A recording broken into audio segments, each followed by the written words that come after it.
Muito bem, este é Conexão Futura aqui ao vivo pela tela do seu canal Futura e também lá na internet. Basta você acessar futura.org.br para encontrar essa janela aqui que abre automaticamente no nosso site para você acompanhar a nossa programação ao vivo nas tardes.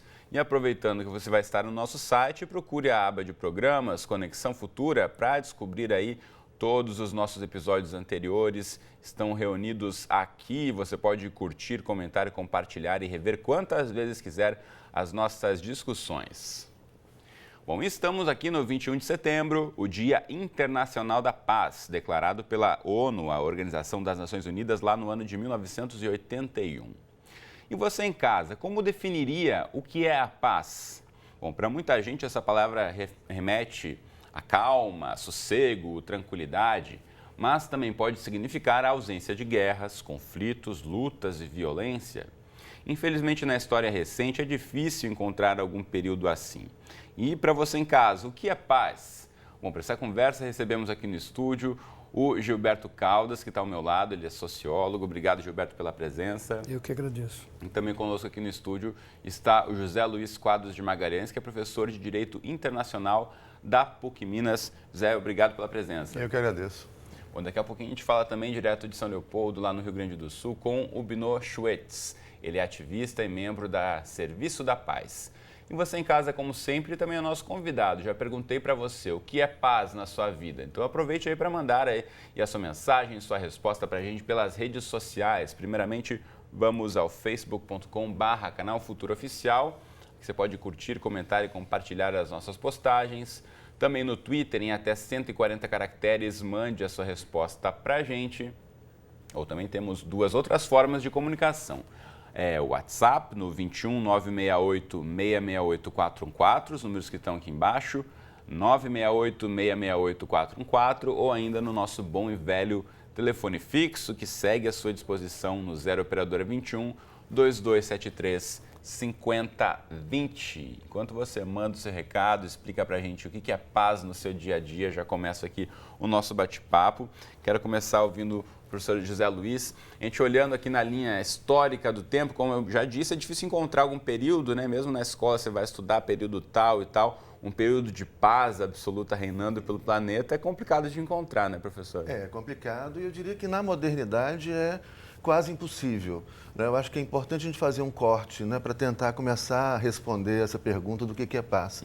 E a gente pensar esse mundo moderno que a gente está vivendo aí, a economia moderna, o Estado moderno, o direito moderno, que é um mundo que começa a ser construído há 500 anos atrás. E um mundo que é construído sobre determinados valores e perspectivas que dificultam muito a paz. Se a gente pensar ali essa modernidade, usando aí como uma referência simbólica o ano de 1492, quando começam a surgir os Estados Nacionais, esses Estados Nacionais, eles negam, eles rejeitam a diversidade, né? No momento que eles constroem essa ideia da identidade nacional. E eles vêm para suportar uma economia moderna. Então, o que a gente vai ver, a construção dessa economia moderna, ela vai dar pela invasão da Europa na América, na África, na Ásia, na Oceania, e até hoje essa exploração sistemática dos recursos, né? Ou seja, até hoje a gente continua extraindo minério, né, coltan lá da África, e guerras e conflitos permanentes nesse sistema que foi criado, esse sistema internacional que foi criado a partir do século XV. Então, realmente é muito difícil a gente falar em paz nesse sistema moderno, né? Bom, e como é que a gente pode pensar, Gilberto, no sentido de paz dentro do nosso cotidiano, né? Já que a gente não pode interferir diretamente, né, no conflito entre países, conflitos econômicos, tem a questão da paz no nosso dia a dia, de não criar um conflito ou com familiar, ou com vizinho, ou com um cara que trabalha com você. A questão da paz também nessa esfera de você estar em paz consigo mesmo é fundamental. Perfeito. Se nós nos reportarmos à história da humanidade, nós entendemos claramente que hoje nós somos muito menos bárbaros do que fomos no passado. Com a evolução do homem, com a evolução e a aplicação melhor da sua própria inteligência, nós estamos resolvendo melhor os nossos conflitos, embora os conflitos existam. E a paz não é a ausência de conflito.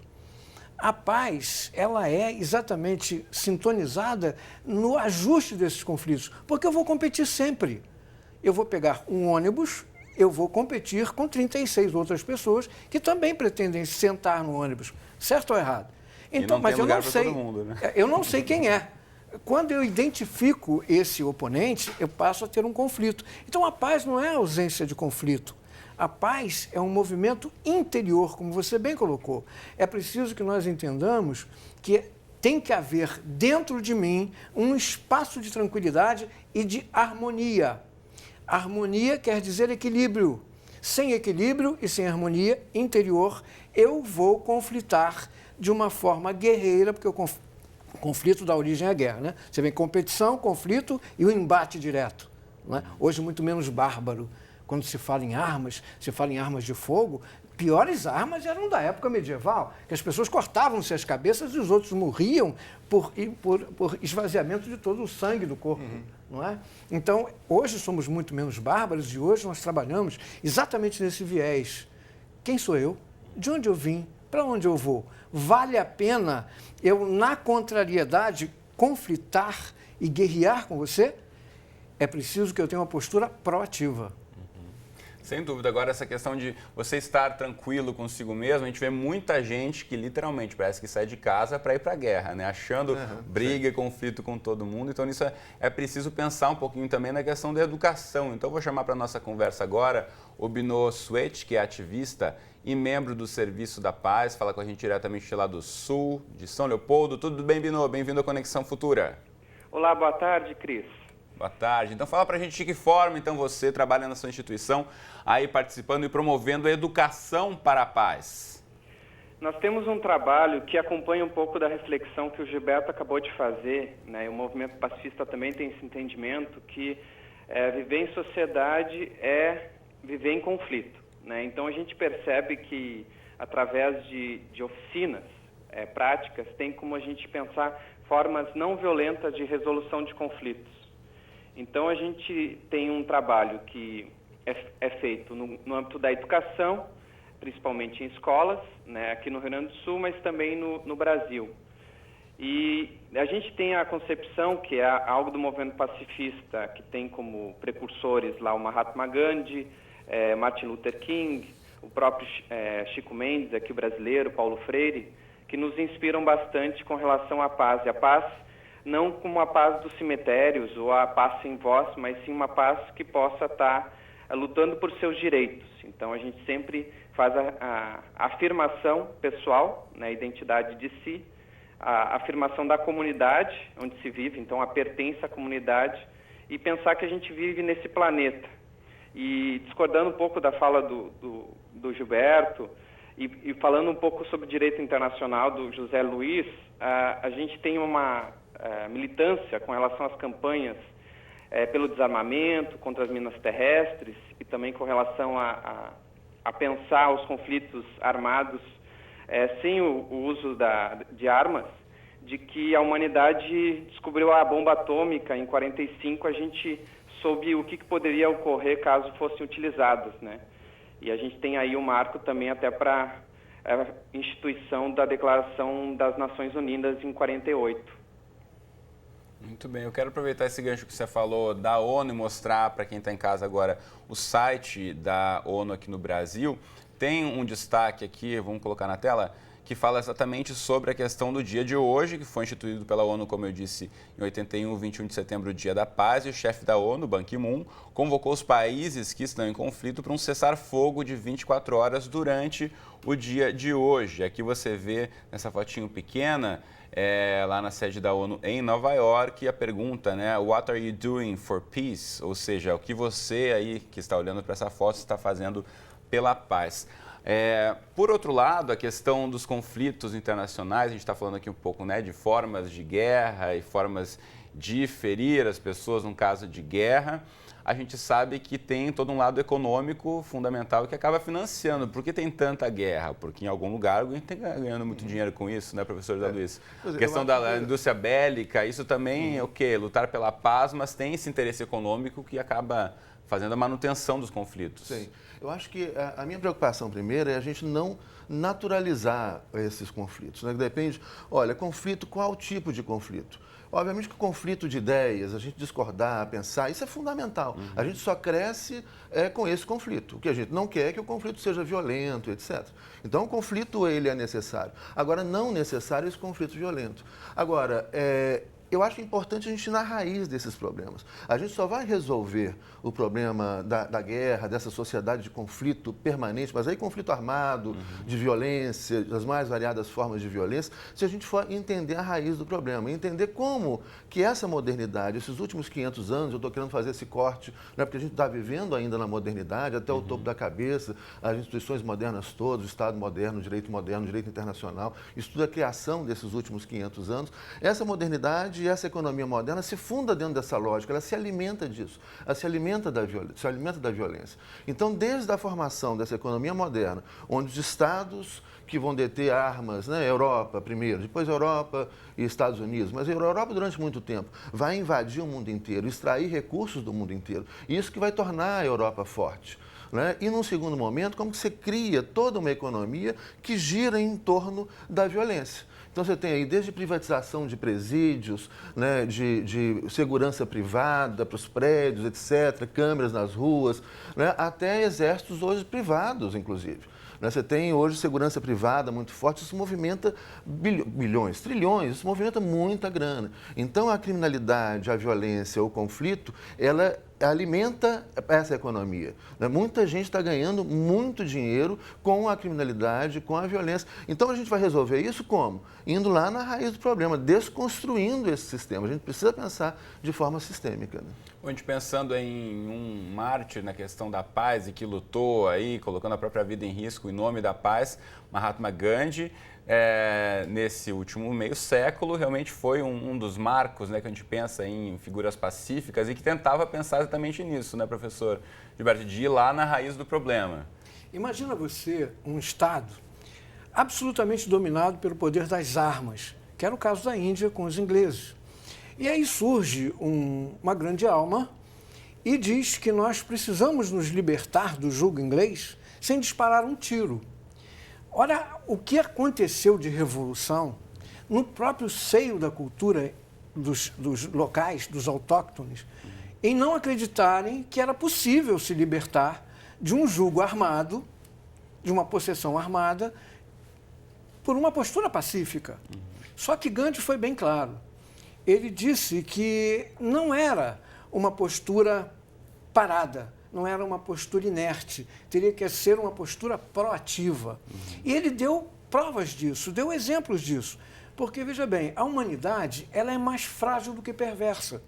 Se nós formos ao âmago da questão, nós vamos ver que quando nós acordamos de manhã, você colocou isso com muita propriedade, nós acordamos para desafios.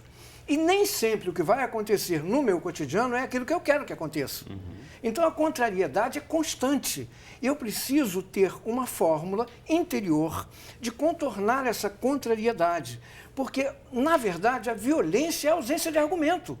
Quando não tem mais argumento, eu parto para a violência. A violência contra a mulher, desse povo machista que ainda habita em proporções extraordinárias do nosso universo, é exatamente por isso. O homem, por ser biologicamente mais forte, quando ele não tem mais argumento, o que ele faz? Ele bate, não é? E, felizmente, nós temos as leis hoje que são protecionistas. Então, Gandhi disse assim, olha aqui, nós não temos que usar o tecido fabricado pelos ingleses, então vamos ter o nosso próprio tecido.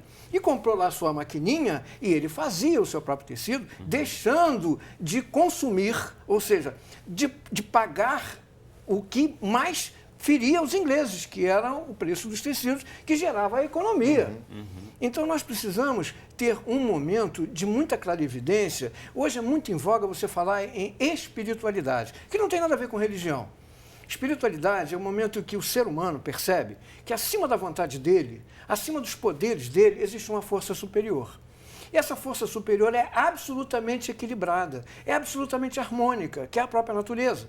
Você imagina o planeta Terra, como é que ele pode se sustentar no espaço? É equilíbrio puro. E se você não se equilibrar interiormente, você jamais vai lidar com seus conflitos de forma harmônica. Você vai sempre partir para o embate. E se você puder se armar, que é o que os países fazem, quando geograficamente tomam posse de determinados territórios, quando esses territórios não são deles, o território é de toda a humanidade. Nós habitamos o planeta Terra e a Terra é o nosso hospedeiro generoso. Ele não te pergunta se você é branco, preto, homem, mulher, é religioso. Ele dá o solo, dá a chuva, dá o sol a todos nós. Mas a gente faz o quê? A gente fecha geograficamente o nosso espaço e faz exército, professor. Para que é o exército? Para proteger território, né? Pela força. Pela força.